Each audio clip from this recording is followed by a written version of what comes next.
नमस्कार, स्वागत आप सभी का YouTube channel knowledge TV Haryana. आज मंगलवार 21 अप्रैल दोपहर 2 बजे तक हरियाणा वासियों के लिए 10 बड़ी खबरें, घोषणा, आदेश, ऐलान। क्या है पूरी अपडेट, आइए देखते हैं।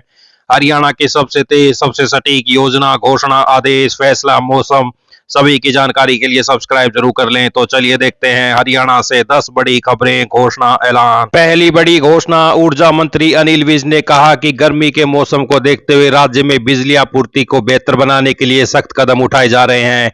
उन्होंने स्पष्ट किया कि शहरी क्षेत्रों में खराब ट्रांसफार्मरों को 2 घंटे तथा ग्रामीण क्षेत्रों में 4 घंटे के भीतर बदलना जरूरी होगा, ताकि उपभोक्ताओं को बिजली कटौती की समस्या से राहत मिल सके। उन्होंने यह भी निर्देश दिए कि 11 केवी और 33 केवी फीडरों के आसपास पेड़ों की समय रहते छटाई की जाए, ताकि बारिश और आंधी तूफान के दौरान बिजली आपूर्ति बाधित न हो। वहीं उन्होंने सख्त आदेश जारी करते हुए कहा है कि उपभोक्ताओं पर 8200 करोड़ बकाया है, 15 दिन के अंदर नोटिस भेजे जाएंगे। ऊर्जा मंत्री ने बताया कि राज्य में 8200 करोड़ रुपए की बकाया राशि की वसूली के लिए विशेष अभियान चलाया जाएगा। उन्होंने बिजली चोरी पर सख्ती बरतने के निर्देश देते हुए कहा कि जिन उपभोक्ताओं के यहाँ चोरी के मामले सामने आए, उन्हें अंतिम अवसर दिया जाएगा कि वे बकाया राशि जमा कर दे, अन्यथा उनके खिलाफ सख्त कार्रवाई की जाएगी।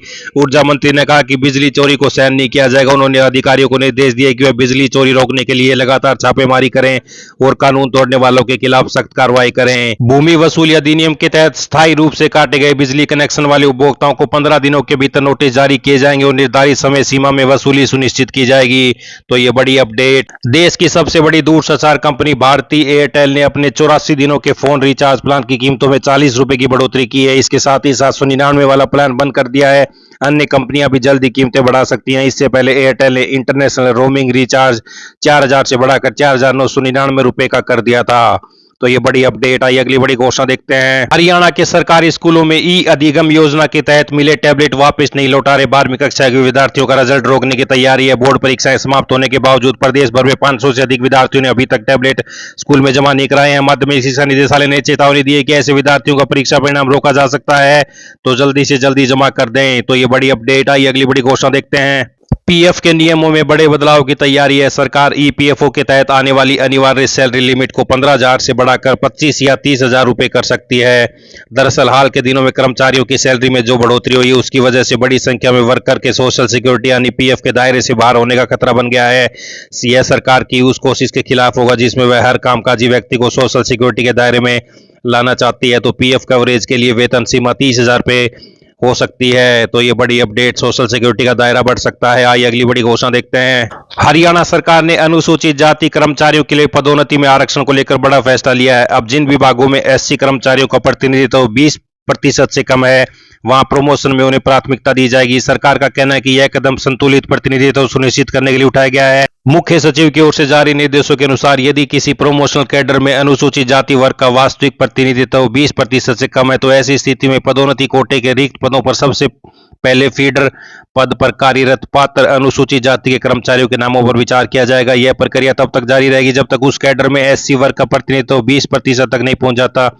सरकार ने यह भी स्पष्ट किया कि जिन विभागों या कैडर में अनुसूचित जाति वर्ग का प्रतिनिधित्व भी पहले से ही 20% या उससे अधिक है, वहां फीडर पद पर कार्यरत पात्र कर्मचारियों की पदोन्नति लागू सेवा नियमों के अनुसार सामान्य प्रक्रिया के तहत ही की जाएगी। वहां कोई अतिरिक्त प्राथमिकता नहीं दी जाएगी।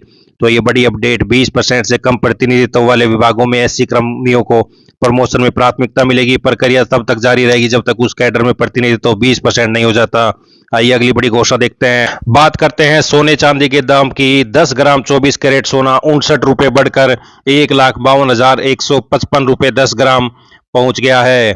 तो वहीं 1 किलो चांदी 612 रुपए गिरकर 2,50,063 रुपए प्रति किलो पर पहुंच गई है। आइए अगली बड़ी घोषणा देखते हैं। हरियाणा की जेलों में स्वास्थ्य सेवाओं को सुदृढ़ और व्यवस्थित बनाने के उद्देश्य से जेल विभाग ने नई एसओपी जारी की है। इन दिशा निर्देशों के तहत अब किसी भी कैदी के जेल में प्रवेश करने या दोबारा लौटने के 24 घंटे के भीतर व्यापक चिकित्सा जांच अनिवार्य कर दी गई है। नई एसओपी के तहत अब अंतरिम जमानत, पैरोल या फरलो से लौटने वाले हर कैदी का मेडिकल 24 घंटे के भीतर किया जाएगा। इसके अलावा पुलिस हिरासत से वापस आने वाले, अस्पताल में भर्ती होकर लौटने वाले कैदियों और दूसरी जेलों से ट्रांसफर होकर आने वाले कैदियों का भी मेडिकल टेस्ट जरूरी कर दिया गया है। आइए अगली बड़ी घोषणा देखते हैं। राजकीय विद्यालयों में 9वीं से 12वीं की छात्राओं के पोषण स्तर को बेहतर बनाने के लिए मुख्यमंत्री दुग्ध उपहार योजना शुरू की है। इस योजना में पात्र छात्राओं को 75 दिनों तक fortified skimmed flavoured milk powder और 75 दिनों तक प्रोटीन मिल्क बार दिए जाएंगे।